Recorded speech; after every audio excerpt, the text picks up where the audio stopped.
ఈరోజు ఇక్కడ ఏదైతే బ్రిడ్జ్ కట్టబడుతుందో బుగ్గంక బ్రిడ్జ్ ఈ 31వ డివిజన్ 41వ డివిజన్ కలుపుతా ఏదైతే బ్రిడ్జ్ కడుతున్నారో ఆ బ్రిడ్జ్ దగ్గర రావడం జరిగింది.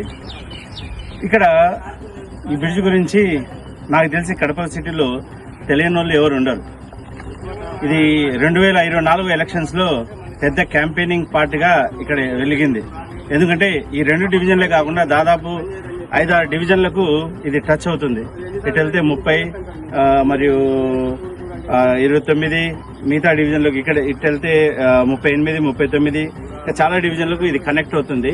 ఎందుకంటే ఇటువైపు శ్మశానం ఉంది, ఇటువైపు నుంచి జనాలు అటు రావాలా, 2 వైపుల మసీదులు ఉన్నాయి.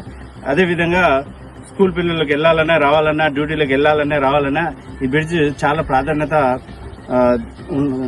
తనకంటూ చాలా ప్రాధాన్యత ఉంది ఈ బ్రిడ్జికి. ఈ బ్రిడ్జ్ గురించి వైసీపీ ప్రభుత్వం ఏదైతే ఉందో ఏమీ చేయలేదు, కానీ వాళ్ళు ఏదో పెద్దగా సాధించేసాం, అది చేద్దాం ఇది చేద్దాం అనేసి ఇక్కడైతే ఇండ్లు పగలగొట్టడం జరిగింది. మా కాంగ్రెస్ నేతల ఇళ్లకైతే కక్ష కట్టి పగలగొట్టినారు, ఏదో వాళ్ళు డెవలప్మెంట్ చేస్తామని. అక్కడ పగలగొట్టి రోడ్లు లేక వర్షం వచ్చినప్పుడు బురదతో మరియు చల్లడానికి కూడా అవకాశం లేక చాలా ఇబ్బందులు పడుతున్నారు ఒకవైపు. ఇవన్నీ చూసి టీడీపీ ప్రభుత్వం ఇప్పుడున్న ఎమ్మెల్యే గారు మాధవరెడ్డి గారు కూడా ఒక ఛాలెంజ్ గా తీసుకుని ఎలక్షన్ క్యాంపెయిన్ లో 6 నెలల్లో నా సొంత డబ్బులతో బిడ్ చేసి కడతానని గెలిచిన 6 నెలల్లో ప్రజలకు చెప్పి మంచి క్యాంపెయినింగ్ పార్టీగా తీసుకుని బాగా క్యాంపెయినింగ్ అయితే అడ్వర్టైజ్మెంట్ అయితే చేసినారు. బ్రిడ్జ్లు వేస్తామని చెప్పిన షామిరియా బ్రిడ్జ్, లా కాలేజ్ బ్రిడ్జ్. నేను అధికారంలోకి రాగానే ఫస్ట్ నేను సామియారి బ్రిడ్జ్, లా కాలేజ్ బ్రిడ్జ్ నే ఫస్ట్ విజిట్ చేశాను, మీ అందరికీ తెలుసు.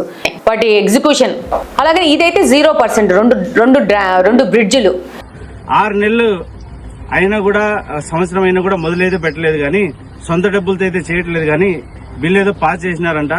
ఆ పాస్ చేసి మళ్ళీ ఇంకో ఎలక్షన్స్ వస్తున్నాయి, ఇప్పుడు లోకల్ ఎలక్షన్స్. పరిస్థితి ఇట్టే ఉంది.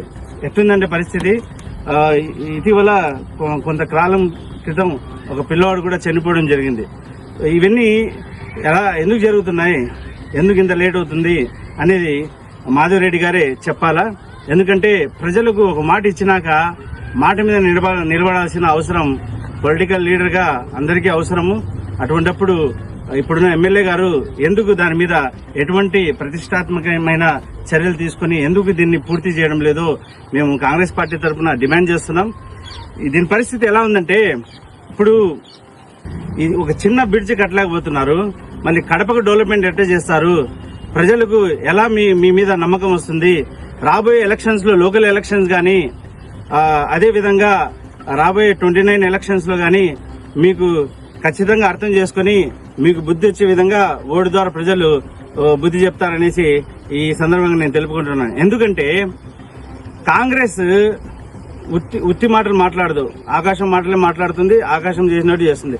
ఈ రోజు కడపలో చూసినట్టయితే ఎన్ని బుగ్గంగా ఫ్లేవర్స్ ఉన్నాయో అన్ని బుగ్గంగా ఫ్లేవర్స్ కాంగ్రెస్ పార్టీని వేసింది. అతి తక్కువ కాలంలో మంచి క్వాలిటీతో వేసింది. ఏదైతే డెవలప్మెంట్ జరుగుతుందో ఆ డెవలప్మెంట్ అంతా మా నాయకుడు, కాంగ్రెస్ నాయకుడు వైఎస్ రాజశేఖర రెడ్డి గారు, దివంగత నేత వేసిన బ్రిడ్జ్లే.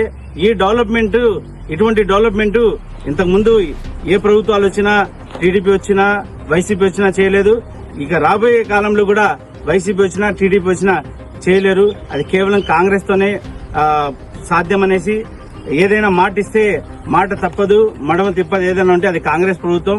రాజశేఖర రెడ్డి గారు కాంగ్రెస్ లో ఉండే ఆ విధంగా చేసినారని ఈ సందర్భంగా ప్రజలకు తెలుపుకుంటున్నా. ప్రజలు మీరు గమనించాలా, ఈ మాటలు ఉత్తిత్తి మాటలు నమ్మి మీరు ఓటేసి ఈరోజు ఎటువంటి ప్రగతి లేకుండా కడప ఇంకా వెనక్కి వెళ్తుంది, కానీ ముందుకైతే వెళ్ళట్లేదు.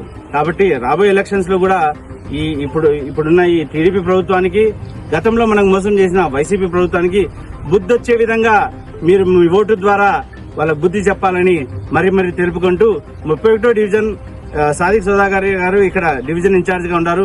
ఆయనతో పాటు ఈ రోజు ఈ కార్యక్రమాలను పర్యవేక్షించడం మా ముఖ్య ఉద్దేశంతో ఇక్కడ వచ్చినాం, చూసినాం. ఇక్కడ ఎట్లుందంటే పరిస్థితి, ఎటువంటి పురోగతి లేదు.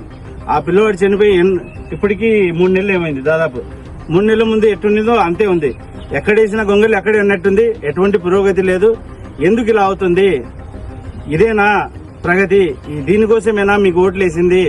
దీనికోసమేనా టీడీపీకి మాధవిరెడ్డి గారికి గెలిపించింది కడప ప్రజలు బాగా గమనించండి. ప్రజలు గమనించి కాంగ్రెస్ వైపు మొగ్గు చూపమని మరి కోరుకుంటూ జై హింద్, జై కాంగ్రెస్.